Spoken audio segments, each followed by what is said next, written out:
आज की इस वीडियो में हम पढ़ेंगे ऊष्मा और ताप के बारे में, जो छत्तीसगढ़ टेट की सिलेबस में इंक्लूड है, छत्तीसगढ़ शिक्षक भर्ती की सिलेबस में इंक्लूड है और व्यापम के जितने भी एग्ज़ाम होते हैं जिनमें साइंस पूछा जाता है उसमें ऊष्मा एवं ताप का टॉपिक हम लोग को देखने को मिलता है।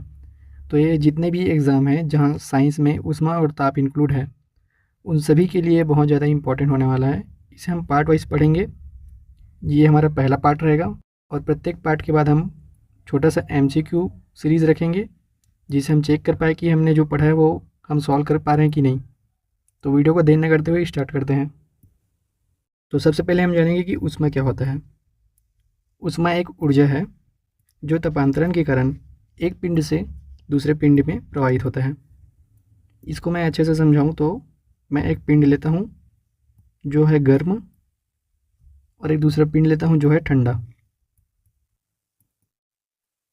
तो यहाँ हम देखें तो जो हमारा गर्म पिंड है और ठंडा पिंड है इन दोनों के ताप में डिफरेंस है, इसलिए यहाँ ऊष्मा का प्रवाह होगा। तो ऊष्मा का प्रवाह कैसे होता है? गर्म चीज़ से ठंडे चीज़ की ओर, और ये प्रवाह तब तक होगा जब तक कि दोनों का तापांतरण मतलब कि दोनों में जो अंतर है ताप का वो समान न हो जाए। यहाँ मैं नीचे और लिखा हूँ कि ऊष्मा का ऐसा ही मात्रक यदि हमें पूछे तो ऊष्मा का ऐसा ही मात्रक होता है जूल। इस स्लाइड में यदि हम देखिए तो सबसे इम्पोर्टेंट पॉइंट यही था, ऊष्मा का ऐसा ही मात्रक और ऊष्मा का प्रवाह क्यों होता है? तापांतरण के कारण होता है। नेक्स्ट स्लाइड हम देखते हैं। कभी कभी हमें एग्ज़ाम में ऊष्मा के ऐसा ही मात्रक के अलावा और भी मात्रक पूछ दिए जाते हैं जो हमें पता नहीं होता है और हम क्वेश्चन गलत करके आ जाते हैं। तो यहाँ हम देखेंगे कि ऊष्मा के अन्य मात्रक क्या क्या हैं। तो पहला तो मैं लिख दूँ यहाँ जूल, ये ऊष्मा का ऐसा ही मात्रक है। सेकंड में लिखा हूँ थर्म, ये भी ऊष्मा का ही मात्रक होता है। थर्ड लिखा है कैलोरी और फोर्थ लिखा है किलो कैलोरी। ये चारों ऊष्मा के मात्रक होते हैं। हमें MCQ के रूप में दिया जाएगा कि कौन सा ऊष्मा का मात्रक नहीं है और हमें बताना होगा कि कौन सा ऊष्मा का मात्रक नहीं है, और ये हम तब बता पाएंगे जब हमें ये ऊष्मा के मात्रक के बारे में पता हो। तो यहाँ मैं इंट्रो लिखा हूँ कैलोरी का। जैसे हमें पूछा जाए कि कैलोरी का मतलब क्या होता है, कैलोरी को परिभाषित कीजिए, तो यहाँ से आप कैलोरी को परिभाषित कर सकते हैं। जैसे मेरे पास है 1 ग्राम पानी, तो इस 1 ग्राम पानी के तापमान को 1 डिग्री सेल्सियस तक बढ़ाने के लिए आवश्यक ऊष्मा की मात्रा को हम लोग बोलेंगे कैलोरी। मैं फिर से रिपीट करता हूँ, 1 ग्राम पानी के तापमान को 1 डिग्री सेल्सियस बढ़ाना है, उसके लिए हमें जो ऊष्मा की मात्रा है उसे हम लोग बोलेंगे कैलोरी। वैसे ही यदि हम पानी की मात्रा को यदि 1 kg ले लें तो इस 1 kg पानी के तापमान को 1 डिग्री सेल्सियस तक बढ़ाने के लिए आवश्यक ऊष्मा की मात्रा को हम लोग बोलेंगे किलो कैलोरी। अब यदि हमें कोई पूछ दे कि 1 जूल में कितने कैलोरी होते हैं, 1 जूल में कितने कैलोरी होते हैं, तो 1 जूल में कैलोरी होते हैं 0.24 कैलोरी। वैसे ही एक थर्मा में कितने ब्रिटिश थर्मल यूनिट होते हैं, तो 1 लाख ब्रिटिश थर्मल यूनिट होते हैं। ये आप लोग याद कर लीजिएगा। अब यदि हमें पूछ दे कि 1 कैलोरी में कितने जूल होते हैं, 1 कैलोरी में कितने जूल होंगे, तो यहाँ पास आप लोग बताना कि 4.186 जूल। यहाँ हमने ऊपर में बताया था कि 1 जूल में कितने कैलोरी होते हैं, तो 0.24 कैलोरी होते हैं, लेकिन हमें पूछे जस्ट उल्टा कि 1 कैलोरी में कितने जूल होते हैं, तो 4.186 जूल। अब यदि हमें मान पूछे किलो कैलोरी में कितने जूल होते हैं, तो 4186 जूल, मतलब 1 किलो कैलोरी में 4186 जूल होते हैं। अब हम देखते हैं कि इस स्लाइड में कौन कौन से पॉइंट इंपॉर्टेंट थे। तो सबसे पहले इंपॉर्टेंट पॉइंट तो यही था कि ऊष्मा के अन्य मात्रक कौन कौन से हैं। सेकेंड इंपॉर्टेंट पॉइंट ये था कि 1 जूल में कितने कैलोरी होते हैं। थर्ड इंपॉर्टेंट पॉइंट था कि 1 कैलोरी में कितने जूल होते हैं। यहाँ आप लोगों को कैलोरी और किलो कैलोरी में अंतर भी पता होना चाहिए, जिसको मैंने यहाँ परिभाषा के द्वारा समझाया आप लोगों को, तो इसको भी आप लोग ध्यान में रखिएगा। नेक्स्ट स्लाइड देखते हैं। पदार्थ का घनत्व, ये ऐसा टॉपिक है जो आने वाले लेक्चर को समझने में मदद करेगा। डेंसिटी ऑफ मैटर, तो क्या होता है पदार्थ का घनत्व? एकक आयतन में मौजूद द्रव्यमान की मात्रा को हम लोग बोलते हैं घनत्व। मतलब कि घनत्व इक्वल टू क्या हो जाएगा? द्रव्यमान बट्टा आयतन। इसे हम लोग इंग्लिश में लिखे तो P=m/v। m हमारा हो गया मास, p हो जाएगा हमारा वॉल्यूम, और घनत्व को हम लोग शो कर रहे हैं p से। अब यदि इसे हम ऐसा यूनिट में कन्वर्ट करें तो मास का होता है किलोग्राम, वॉल्यूम का होता है मीटर क्यूब, तो इसका ऐसा ही मात्रक हो जाएगा किलोग्राम प्रति मीटर क्यूब। यहाँ हम फार्मूला में देखें तो घनत्व और द्रव्यमान में क्या संबंध है? घनत्व द्रव्यमान का समानुपाती है, मतलब कि यदि मैं घनत्व को बढ़ाऊं तो द्रव्यमान भी बढ़ेगा, या द्रव्यमान बढ़ेगा तो घनत्व भी बढ़ेगा। अब सेकंड देखते हैं कि घनत्व और आयतन का क्या संबंध है। तो घनत्व और आयतन एक दूसरे के व्युत्क्रमानुपाती हैं। यदि हम घनत्व को बढ़ाएंगे तो आयतन का मान कम होता जाएगा, और यही इस स्लाइड में सबसे इम्पॉर्टेंट पॉइंट है। घनत्व और द्रव्यमान एक दूसरे के समानुपाती होते हैं, और घनत्व और आयतन एक दूसरे के व्युत्क्रमानुपाती होते हैं। वस्तु कितना हल्का है या कितना भारी है, ये हमें कैसे पता चलेगा? डेंसिटी ऑफ मैटर से। इसे हम यहाँ चेक भी कर सकते हैं कि यदि किसी वस्तु का घनत्व अधिक है तो उसका द्रव्यमान अधिक होगा। यही चीज़ मैं यहाँ लिखा हूँ कि वस्तु कितना भारी या हल्का है वो हमें घनत्व से ही पता चलता है। नेक्स्ट स्लाइड, ऊष्मा का प्रभाव, इफेक्ट ऑफ हीट। इसमें हम लोग देखेंगे कि कोई भी पदार्थ है उसे जब हम हीट देते हैं या गर्म करते हैं तो उसमें क्या प्रभाव पड़ेगा। जैसे मैं कोई एक पदार्थ लिया हूँ, इसके अंदर अणु होंगे, जब मैं इसे हीट दूंगा, ऊष्मा दूंगा गर्म करके, तो ये जो पदार्थ हैं इसके अणु आपस में कंपन करने लगेंगे, और ये कंपन करते हुए इसके आयतन में थोड़ा सा वृद्धि कर देंगे। मतलब जब हम किसी पदार्थ को हीट देंगे तो उसके आयतन में वृद्धि हो जाएगा। और हमने पीछे पढ़ रखा है कि आयतन का संबंध घनत्व के साथ व्युत्क्रमानुपाती वाला होता है। तो जैसे ही उसका आयतन में वृद्धि होगा तो उसका घनत्व कम हो जाएगा।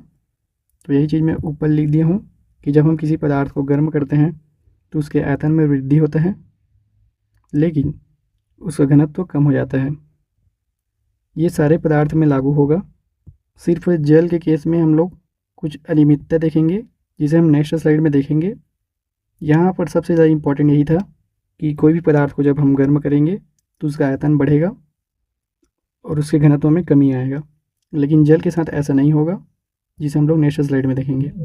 ऊष्मा का प्रभाव जल के केस में, मतलब जब हम जल के तापमान को बढ़ाएंगे और घटाएंगे तो इसके आयतन और घनत्व पर क्या प्रभाव पड़ेगा, इसको हम लोग यहाँ जानेंगे। वैज्ञानिकों ने प्रयोग किया और पाया कि जब हम जल के तापमान को 0 डिग्री सेल्सियस में जल क्या होता है? बर्फ़। जब हम जल के तापमान को 0 डिग्री सेल्सियस से बढ़ाते हैं और बढ़ाते हुए हम लोग जाते हैं 4 डिग्री सेल्सियस पर, तो इस पॉइंट पर जो जल का घनत्व होता है वो मैक्सिमम होता है। लेकिन जैसे ही हम इस पॉइंट से और तापमान को बढ़ाएंगे तो धीरे धीरे इसका घनत्व घटने लगता है। मैं यहाँ एक 9 डिग्री सेल्सियस ले लिया हूँ एग्जाम्पल के लिए। मतलब कि जब ये बर्फ़ था तब इसका घनत्व क्या था? कम, और जैसे ही हम इसका तापमान बढ़ाएं तो इसका घनत्व हो गया मैक्सिमम। 4 डिग्री सेल्सियस पर जाने के बाद मैक्सिमम हो गया, उसके बाद फिर से इसका घनत्व घटने लगा और 9 डिग्री सेल्सियस में इसका घनत्व फिर से कम हो गया। अब पिछला स्लाइड में चलते हैं। जो हमने उधर समझा है वो मैं यहाँ लिखा हूँ कि जब हम जल के तापमान को 0 से 9 डिग्री सेल्सियस तक बढ़ाते हैं तो उसका घनत्व पहले बढ़ेगा। जैसे कि यहाँ देखें हम लोग, जब हम 0 डिग्री सेल्सियस से 4 डिग्री सेल्सियस की रुक गए तो घनत्व पहले कम था। जब हम 4 के पास गए तब इसका घनत्व मैक्सिमम हो गया। ये यहाँ लिखा हूँ मैं कि 0 से 9 जाने पर घनत्व पहले बढ़ेगा, 4 डिग्री सेल्सियस पर उसका घनत्व मैक्सिमम हो जाएगा। अब जब हम 4 डिग्री सेल्सियस से और तापमान बढ़ाए थे तो इसका घनत्व फिर से घटने लगा था। तो यह है 0 से 9 डिग्री जाने वाला केस। अब जस्ट अपोजिट जाएंगे हम लोग। अब यदि हम 9 डिग्री सेल्सियस से 0 डिग्री सेल्सियस की ओर जाएँ तो घनत्व पर क्या प्रभाव पड़ेगा। तो यह जैसे मैंने यहाँ लिखा कि 9 डिग्री सेल्सियस पर इसका घनत्व कम है, जैसे ही हम ऊपर जाएंगे तो यहाँ तो घनत्व मैक्सिमम है, तो घनत्व क्या होगा इस केस में? पहले बढ़ेगा। अब जैसे ही हम 4 पर पहुँच गए तो इस यहाँ पर घनत्व इसका मैक्सिमम है। अब 4 से हम जैसे ही तापमान घटाएंगे तो 0 डिग्री सेल्सियस की ओर जाएंगे तो घनत्व फिर से कम होने लगेगा। तो इसका कंक्लूजन क्या निकला कि 9 से 4 तक जाएंगे तो घनत्व पहले बढ़ेगा, और 4 से 0 तक जाएंगे तो घनत्व फिर से कम होने लगेगा। तो पीछे देखते हैं, 9 से 0 की ओर जाएंगे तो घनत्व पहले बढ़ेगा, 4 डिग्री सेल्सियस पर मैक्सिमम हो जाएगा। अब फिर से हम तापमान को बढ़ाएंगे तो यहाँ से घनत्व फिर से घटने स्टार्ट हो जाएगा। इस लेक्चर का सबसे बेस्ट क्वेश्चन मैं इसी को बोल सकता हूँ। ये क्वेश्चन हमें घटना चक्र में देखने को मिल जाएगा, घटना चक्र साइंस, और जितने भी टॉपिक्स मैं पढ़ाऊँगा वो घटना चक्र के साइंस के MCQs को कवर करेंगे। तो आप लोग निश्चिंत होकर पढ़िए। इसका आप लोग स्क्रीनशॉट ले सकते हो। हमने जो पढ़ा है वो हम लोग सॉल्व कर पा रहे हैं कि नहीं। तो पहला क्वेश्चन है, बर्फ़ पिघलता है तो जल का आयतन क्या होगा, क्या प्रभाव पड़ेगा आयतन पर। तो ऑप्शन ए हमें दिया है कि जल का आयतन बढ़ जाएगा, जल का आयतन घट जाएगा, जल का घनत्व बढ़ जाएगा, बी और सी दोनों। इसको हम समझते हैं। बर्फ़ पिघलता है मतलब बर्फ़ हमारा 0 डिग्री सेल्सियस पर ही बर्फ़ होगा। अब बर्फ़ कब पिघलेगा, जब हम इसके तापमान को बढ़ाएंगे। तो हम सपोज मान लेते हैं कि हम 4 डिग्री सेल्सियस तक इसका तापमान बढ़ाए हैं तो ये पिघलना स्टार्ट हो गया। अब हमें पता है कि 0 से 4 डिग्री सेल्सियस की ओर हम जब जाते हैं तो क्या होता है, घनत्व बढ़ता है। 4 डिग्री सेल्सियस पर घनत्व मैक्सिमम होता है। तो जब 0 से हम लोग 4 जा रहे हैं तो घनत्व बढ़ रहा है। तो घनत्व बढ़ रहा है तो आयतन क्या होगा, व्युत्क्रमानुपाती संबंध है तो आयतन हमारा घट जाएगा। तो ये हमारा क्वेश्चन में पूछा गया है कि जब बर्फ़ पिघलता है तो जल का आयतन पर क्या प्रभाव पड़ेगा। तो इसका आंसर होगा बी, जल का आयतन घट जाएगा। नेक्स्ट क्वेश्चन,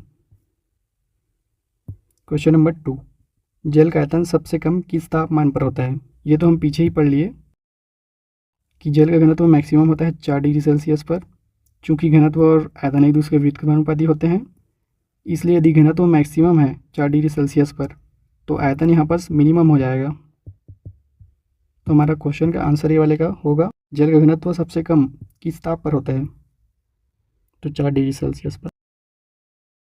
नेक्स्ट क्वेश्चन, जलयुक्त गिलास में बर्फ़ का टुकड़ा जब पिघलता है तो जल का स्तर बढ़ेगा, घटेगा, अपरिवर्तित रहेगा, इनमें से कोई नहीं। ये मेरा एक गिलास है जिसमें पानी है और बर्फ़ के टुकड़े हैं। जब ये बर्फ़ के टुकड़े पिघल जाएंगे तो ये जो जल का स्तर है ये बढ़ जाएगा कि घट जाएगा कि अपरिवर्तित रहेगा, इसे हमें बताना है। तो इसका आंसर है सी, अपरिवर्तित रहेगा। नेक्स्ट क्वेश्चन, ऊष्मा का मात्रक नहीं है। पहला दिया है हमें कैलोरी, दूसरा दिया है जूल, तीसरा दिया है थर्म, चौथा दिया है फ़ारेनहाइट। तो यहाँ फ़ारेनहाइट हमारा ऊष्मा का मात्रक नहीं है, बाकी कैलोरी है, जूल है और थर्म भी है। तो हमारा आंसर हो जाएगा डी। नेक्स्ट क्वेश्चन, 10 कैलोरी में कितने जूल होते हैं। इसको आप लोग पढ़े हो लेकिन थोड़ा सा दिमाग लगा के सॉल्व करना पड़ेगा। हमें पूछा गया है 10 कैलोरी और हमने पढ़ रखा है 1 कैलोरी। 1 कैलोरी में कितने जूल होते हैं, तो 4.186 जूल होते हैं। हमने इतना पढ़ रखा है। अब हमें पूछा जा रहा है 10 कैलोरी के बारे में, तो हम लोग यहाँ 10 का गुना कर देंगे तो ये हो गया 10 कैलोरी।